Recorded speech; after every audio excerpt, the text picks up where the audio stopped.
Hi there, my name is Kimberlyn Crow and I'm going to be talking to you today about speaking effectively.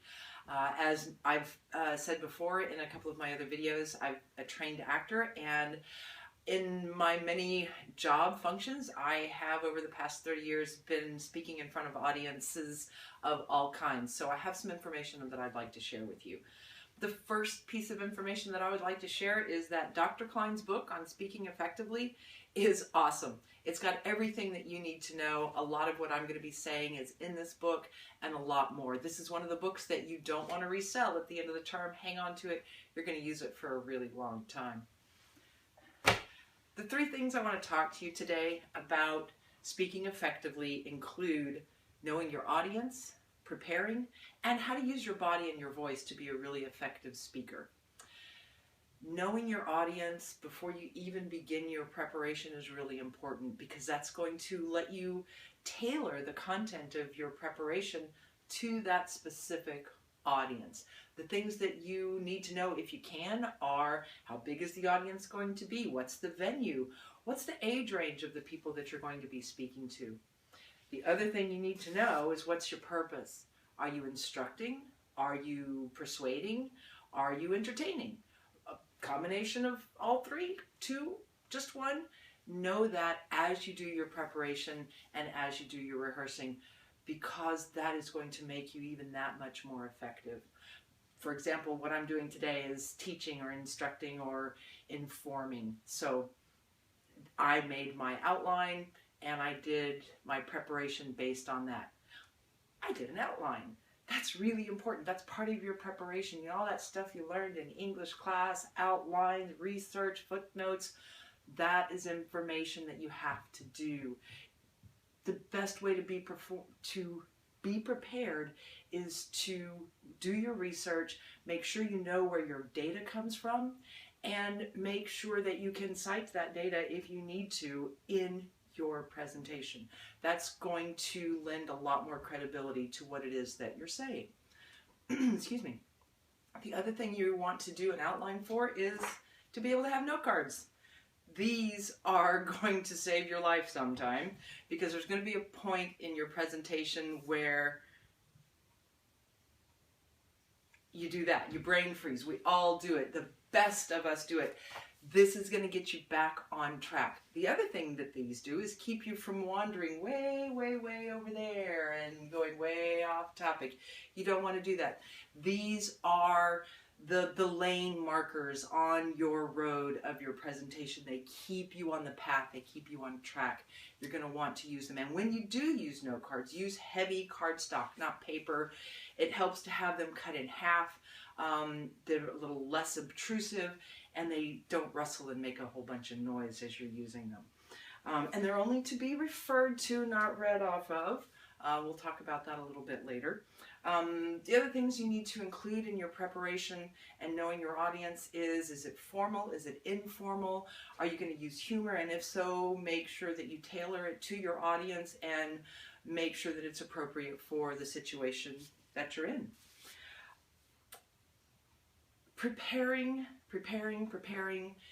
means that you're prepared for whatever comes up during your presentation. You know, Bill Clinton is one of the best extemporaneous speakers I have ever seen.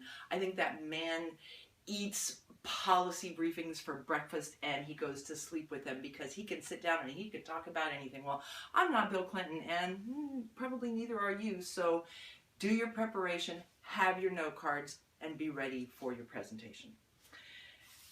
The thing I'm going to spend the most time talking about today is using your body and how to use your voice to really be effective. Your body language and the way you use your voice imparts just as much information as you have on your note cards and that you put up in your brain when you were doing your preparation. The way you use your body is going to determine how effective your communication is. If you're standing or you're sitting and you're closed up or you're slumped over or you're bent down or you're like this or you're playing with your hair or you're moving around too much or you're turning away, all of that takes away from your message. Plant your feet. You're going to have your feet shoulder width apart, shoulders back, head up. Got a little string attached to your vertebrae and you're just going to pull that up straight, and that opens you up. and it makes you available and presentable and approachable and confident. You're exuding this confidence, and you have that confidence because you're really prepared, and that's going to make a difference to your audience. The other thing that's going to make a difference is how you use your voice. You're not going to get up, roll out of bed, and take a shower, get dressed, go stand up in front of a podium, and then that's the first time you speak for the day. You're going to take time to warm up your voice. You're going to do some vocalizations. You've seen parodies of vocalizations and things to do. I do things like, she sells seashells by the seashore, all kinds of tongue twisters, and that relaxes everything that's going on inside your mouth. It relaxes your muscles, and it gets you ready to speak, and it sort of gets the rough edges off of your voice. You also want to be sure that you can properly pronounce all of the words that you're using in your preparation. If you're not sure, Google it, listen to the pronunciation, and make sure you can do it, or find another word, because the quickest thing to lose credibility is mispronouncing important words in your presentation. Eye contact is really important. You want to look at the people that you're talking to. Not just one person, but you want to look at that person and the person back there and the person over there. You're not going to just do a sort of a sweep of the audience the whole time you're talking, because they can tell you're not looking at them. You don't want to look way, way back in the back and over the top of their heads, because they can tell that you're not looking at them at that point either. It's okay to look at the people in your audience. You might think it's going to make you more nervous, but if you've done your preparation, you've got your note cards, you're planted, centered, you're going to be fine. When you're making the contact, you're making the connection to each person that you're speaking to.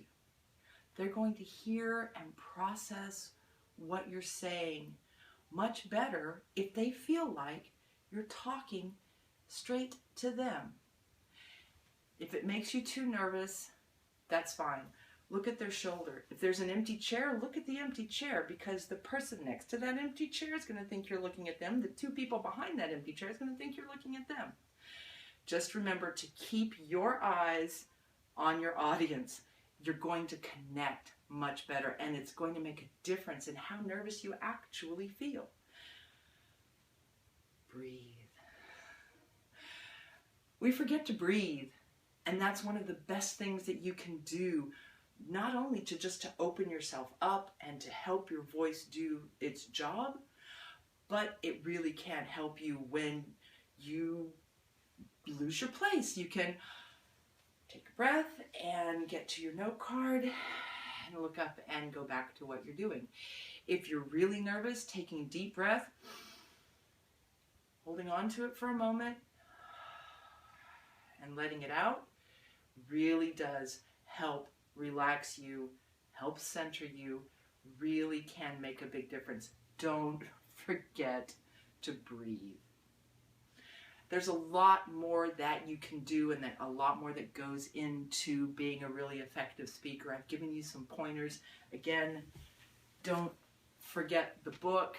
Use this when you feel like you're stuck or you're not sure what you're doing. You can do this, and you can do it well with a little bit of practice, a little bit of rehearsing, and knowing your information really well. I have attached my papers for my preparation for this presentation. On my papers is my email address. If you have any questions, or if you'd like some more information or some more pointers, please don't hesitate to get in touch with me. I'd love to hear from you. Thanks a lot. Have a great day.